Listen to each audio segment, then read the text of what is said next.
Super Lucky Disaster Man. Chapter 49, Encountering Stubborn Kuin at the headquarters. The next day, Komaeda Nagito returned to Yokohama, intending to look for the book he planned to gift to Oda Sakanosuke. Upon returning, he conveniently brought along the handwritten manuscripts of tens of thousands of words and then sent a message to his teacher, asking him to come and retrieve it. "Actually, you don't need to keep pushing yourself like this," Natsume Soseki said when he arrived, still advising Komaeda Nagito. "Doesn't it give you headaches when you try too hard? Just take it slowly." Komaeda Nagito explained, "Sensei, actually, when I recently tried to recall things, I found that this hypermnesia-like state seems to be gradually weakening. I'm worried that if I don't write it down quickly now, I won't be able to remember it later." Natsume Soseki nodded without surprise. That kind of state was never something you naturally had. It's likely just an aftereffect of two conflicting memories merging. Ultimately, it's an abnormal state. It would be best if you slowly return to a normal state afterward, otherwise, if it continues, new aftereffects might appear. "No, actually, new symptoms aren't really a big deal. I just feel like I won't be able to continue helping Sensei much in the future, which makes me quite uneasy." Faced with Komaeda Nagito's enthusiasm, a cold sweat slowly ran down the back of Natsume Soseki's head. "Your health is very important. You can't just focus on the present. If you really want to properly help this old man, then take better care of yourself. I can't come to you for help, only for your body to not be able to handle it." This statement was entirely meant to gently advise Komaeda Nagito to cherish his own body. Natsume Soseki really wasn't the type to meddle by asking a minor for help. Since he had accepted Komaeda Nagito as his disciple, it was only natural that he genuinely treated the other as such. Perhaps it was due to his age, but Natsume Soseki even felt like he was taking care of a grandson. He didn't have this kind of feeling toward his previous two disciples. Natsume Soseki collected his somewhat scattered thoughts, focused his mind, and looked at what Komaeda Nagito had handed over. He noticed that it wasn't just the opening of Crime and Punishment, but also parts from Notes from Underground, The Idiot, Demons, and so on. Each of them was about 30,000 to 40,000 characters. Oh. Natsume Soseki saw this work, which was different from the planned task, and without any anger, asked with quite some interest, "You are aware of this old man's plan, but now it seems, you have a different idea." Previously, Sensei and I came to a similar conclusion, that the works of authors from another world may be closely connected to the abilities of ability users in this world. Therefore, Sensei devised an initial plan, to find a work by Dostoevsky from another world that matched the name of the ability in this world, an ability user with the same name, thereby drawing the target's attention, making him follow the clues to investigate, and fall into the trap Sensei had set up. Komaeda Nagito revealed a shy smile. "Originally, I had no objections to this plan, but along the way, I realized that I might not be able to recall the details, and for these kinds of books, the most important part is the author expressing personal thoughts. If we only write an outline instead, it might not be as effective. Therefore, I came up with a solution. If the goal is to pique the other's interest, then it's not really necessary for every book to be turned into a complete manuscript." After a brief pause, Komaeda Nagito continued speaking. To attract the other's attention, the book could straightforwardly mark to Fyodor Mikhailovich Dostoevsky as the author, just to let the other know that such an author exists, which would be enough to catch their attention. Thus, the key point lies in the ability name. Natsume Soseki nodded with great interest. "Continue."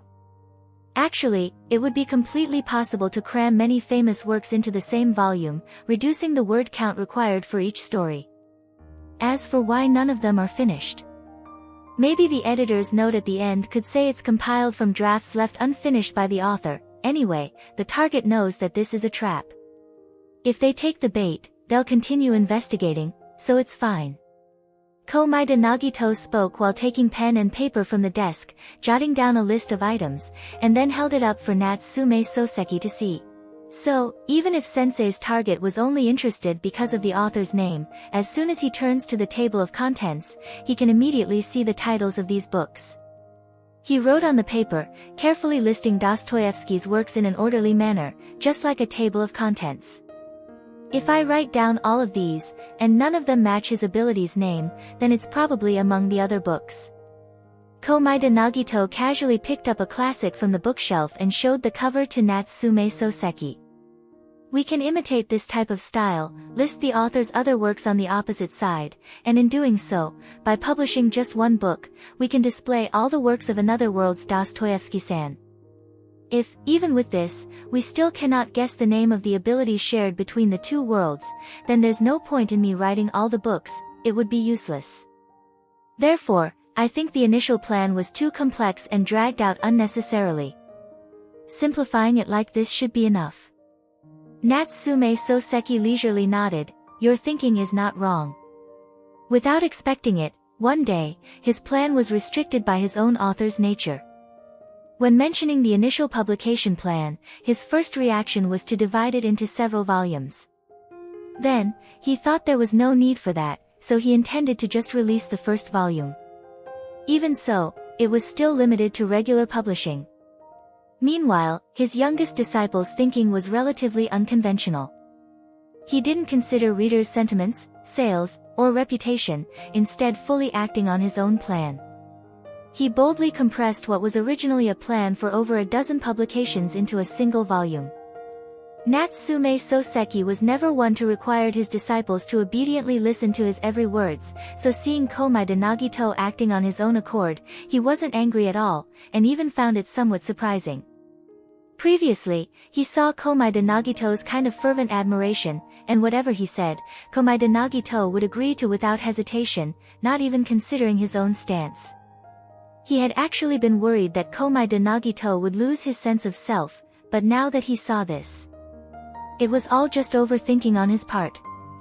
Komaeda Nagito, this kid, seemed easygoing on the surface, but in reality, there wasn't a bit of arrogance lacking in his heart.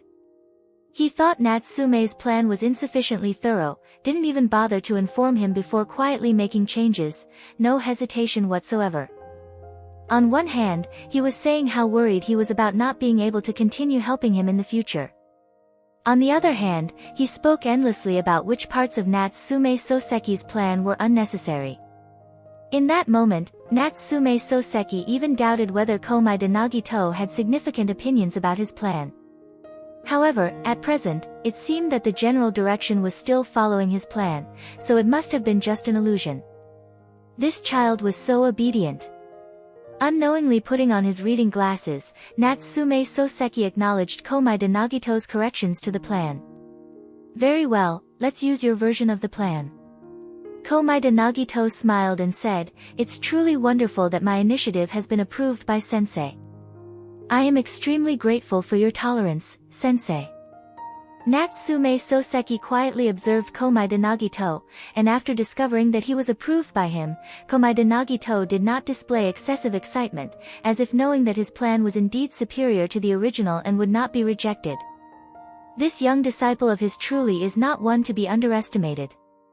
Clearly, he can have this kind of confidence, yet why does he always belittle himself? What exactly is it about himself that Komaeda-kun is dissatisfied with? Ah, it's the inability to control his luck, right? As Komaeda himself puts it, it's just slightly better luck than the average person, really not worth mentioning. This matter, if you want to resolve it, might be quite complicated. Let's take it slowly. Natsume Soseki handed the manuscript that Komaeda Nagito completed back to him and said to Komaeda-kun, you don't need to continue transcribing Dostoevsky's work anymore. Let your symptoms of hyperthymesia gradually recover. I have new work for you. What is it?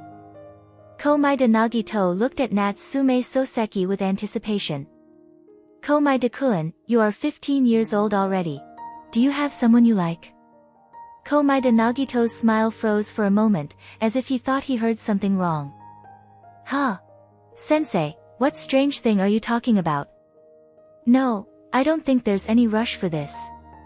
Since he believed Natsume Soseki wasn't just gossiping casually and likely had his own purpose, Komaeda Nagito replied cautiously.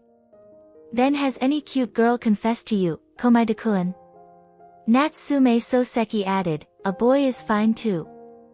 This was really the kind of enlightening statement that would make students who were secretly in relationships in high school cry upon hearing it. Unfortunately, for Komai de Nagito, it was completely unnecessary. No one has. Komai de Nagito couldn't help but say, "Sensei, is this really that important?" "Very important," Natsume Soseki said, "because this old man wants to give you homework, which includes writing a short novel on the theme of love." Although Natsume Soseki was neither a professor of psychology nor a psychologist, he could analyze from a perspective he was proficient in. Thus, the purpose of this assignment was, in truth, Natsume Soseki's way of wanting to understand the psychological well-being of his young disciple. And love, without a doubt, is the most important emotion in a person's journey to maturity. This young disciple of his wasn't exactly lacking love since childhood, rather, he was loved from an early age, until suddenly, like a meteor crashing down, that love was no more. For now, although it's not to the extent of a twisted mindset, the logic is clearly problematic. Once he clearly determines the specific cause, he can think of a way to correct it. Komai de Nagito furrowed his brows, looking troubled as he attempted to politely refuse, "Sensei, I think you might have misunderstood. I didn't want to write novels to want to." Natsume Soseki didn't deceive him, and directly said, "This old man teaches disciples because of their talent, and having you write is also because I want to understand you more deeply through your writing. This old man just feels that at your age, it's about time to fall in love, and I sense that sometimes you lack the youthful spirit. If you really can't write it, actually the broader definition of love is also fine." "I understand." Komai de Nagito, realizing that Natsume Soseki wasn't intending to train him to be an author, breathed a sigh of relief. "If it's just writing a simple novel, I'll do my best." Seeing Komai de Nagito agree, Natsume Soseki also secretly breathed a sigh of relief. Actually, understanding through writing is just one reason. He could originally have said a different topic, but if he were to give the topic love, and if Komai de Nagito felt that he couldn't write anything, he would instinctively start observing the people around him. That way, the more Komai de Nagito sees, the more he absorbs information related to love. One way or another, it should at least have some positive influence, right? This was his approach as a teacher. The homework's grade is not the most important thing, what matters most is the process of thinking and gathering information for the assignment. As such, there's no need to rush to submit the assignment, just treat it as a long-term project. Right now, it's June. Half a year's time, submit it to this old man before New Year's Day. Komai de Nagito relaxed a bit, as he really didn't have much interest in this topic. "Alright, sensei." After that, the two of them chatted a little about topics unrelated to official matters, and Komai de Nagito casually made a request. "That's right, sensei, I have a friend who is a writer. Recently, his manuscript got accepted, and the editor even recommended his work for a literary award. Today, I'm going to attend his celebration party. May I give him the autographed book you signed for me earlier? He's always been a big fan of yours." As soon as Natsume Soseki heard this description, it sounded familiar. After a little thought, he knew who it was. "Is it Oda Sakanosuke?" "That's right, as expected of sensei, you even know this." Natsume Soseki felt a bit sentimental. In fact, he had also met young Oda Sakanosuke a long time ago. Maybe it was that time that made Oda Sakanosuke think about washing his hands of crime and becoming a novelist. After that, he didn't really concern himself with the other person anymore, and he didn't expect their paths to cross again now. But about the celebratory party, he knew very well who would appear. Given Dazai Osamu's personality, he was sure that Dazai Osamu would make a scene and force Oda Sakanosuke to open the gift on the spot, just to see what others had given. He was silent for a few seconds. Komai de Nagito assumed Natsume Soseki did not want to reveal his identity, so he added, "If sensei, you don't want it, then I'll just change the gift." "No, it doesn't matter." Natsume Soseki regained his composure. "You can gift it. Are you asking this old man for another autograph?" "Ah. Could I? Natsume Soseki laughed, saying, after all, you are this old man's student, maybe even my last. Such a small request is something I can fulfill. Komai de Nagito immediately lit up with joy. Then, sorry to trouble you, sensei. Natsume Soseki casually picked up a brush. Where should I sign this time? Komai de Nagito shook his head and took out a small sticky note. Sensei, just sign here. Natsume Soseki looked at the tiny sticky note. In his entire life, he had never signed his name on such a small piece of paper. Komai de Nagito explained, I want to put it in my breast pocket to carry it with me. If the paper is too big, it wouldn't fit. Natsume Soseki understood instantly and didn't dwell on it. He took the paper and signed his name at the top, and on the back, he wrote a wish for Komai de Nagito's good health. Komai de Nagito carefully put it away, but since he didn't have a breast pocket right now, he temporarily placed it between the pages of a book. Natsume Soseki cleared his throat. By the way, we might meet again today, so remember not to accidentally reveal anything. Komai de Nagito. Alright. While Komai de Nagito is still unclear, Natsume Soseki once again turned into a calico cat, leaving Komai de Nagito's house. That stack of manuscripts also disappeared along with him, making people wonder if the clothes, coats, and other items had actually all turned into the kitty's fat. After packaging the signed book properly, it was already afternoon. While Komai de Nagito was pondering whether Dazai Osamu might have forgotten to contact him, he received a text from Dazai Osamu. Komai de-kun, are you still in Tokyo? Komai de Nagito replied, no, I'm currently in Yokohama. Then my luck isn't too bad. Come to the Port Mafia headquarters to find me. Dazai Osamu replied, let's go together. Komai de Nagito raised an eyebrow, is Dazai-kun stuck with work? Dazai Osamu, how perceptive, hurry over. Komai de Nagito confirmed why Dazai Osamu always come to find him. Based on Mori Ogai's attitude, Komai de Nagito knew the other party might genuinely be interested in him, which led Dazai Osamu to approach him. But Dazai Osamu was simply using him as an excuse to reasonably avoid work. After clearly understanding the other party's intention, Komai de Nagito could rest assured and comfortably accept his approach. Thus, he sent Dazai Osamu a message back, saying he'd come right away, then took the gift and set off. Komai de Nagito encountered nothing unexpected along the way, smoothly arriving at the Port Mafia headquarters. He then spoke to the receptionist who had previously petted him in his cat form. Hello, I'm here to see Dazai-kun. The receptionist had already received prior notice from Dazai Osamu, but she was still a bit taken aback at the moment. Hello, may I ask if you are Komai de Nagito-san? Komai de Nagito nodded. Alright, then let me find someone to take you to see Dazai-sama. Before she could finish her sentence, a young man, who seemed to have a radar for anything related to Dazai, came over, coughing slightly. What's going on? Ah, Akutagawa-sama. The receptionist showed great respect towards an executive's direct subordinate, even if Akutagawa Yunosuke was younger than her. This person here is Dazai-sama. The receptionist hesitated for a moment, sounding a bit uncertain as she spoke. A friend, here to see Dazai-sama. Akutagawa Yunosuke gave Komai de Nagito a gaze filled with killing intent. Impossible. How could someone so weak be a friend of Dazai-san? I've never seen him at headquarters at all.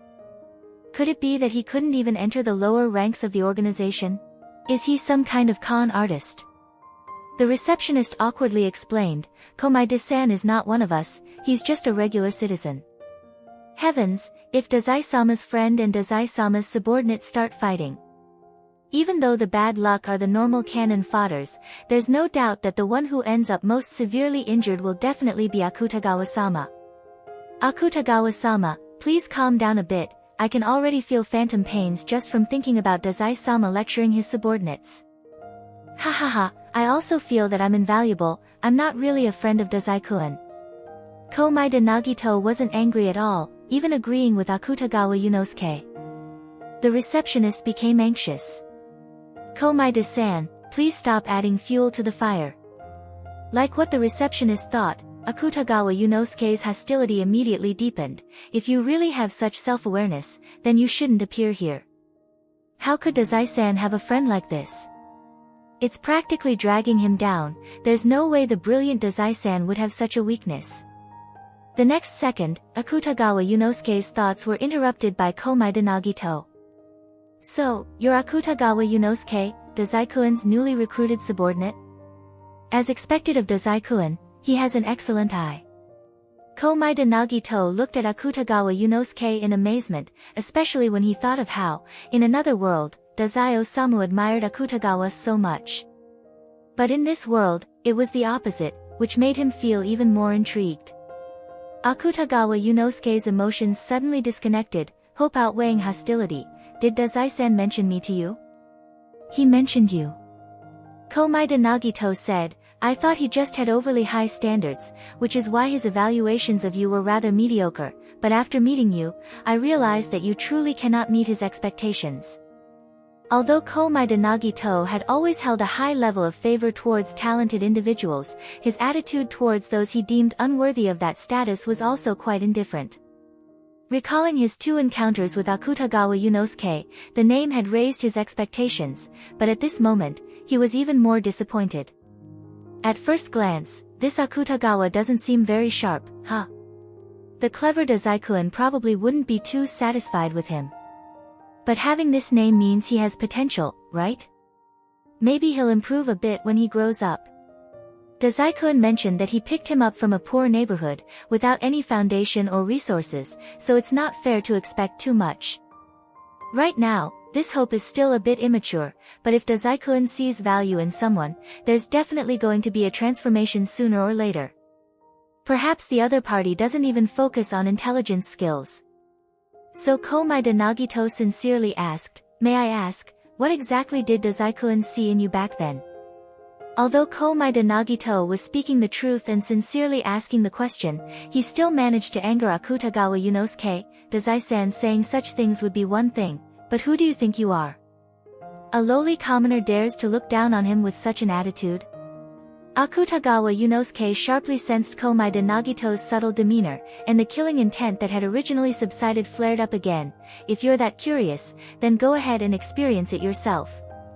Sensing the danger, Komaeda Nagito instinctively took a step back, but because the lobby's floor is recently clean, his foot slipped, and he instantly lost his balance, falling onto the ground. At the same time, just as he rubbed his scalp while avoiding Akutagawa Yunosuke's ability, Rashomon. Komaeda Nagito took a deep breath, leaning against the pillar, showing no sign of resisting. Akutagawa Yunosuke's face was cold and he looked very displeased. Get up. Stop pretending. Are you trying to show me you can't stand up? What ordinary citizen, just as he thought, it was a lie. How could it be such a coincidence that he could avoid his attack?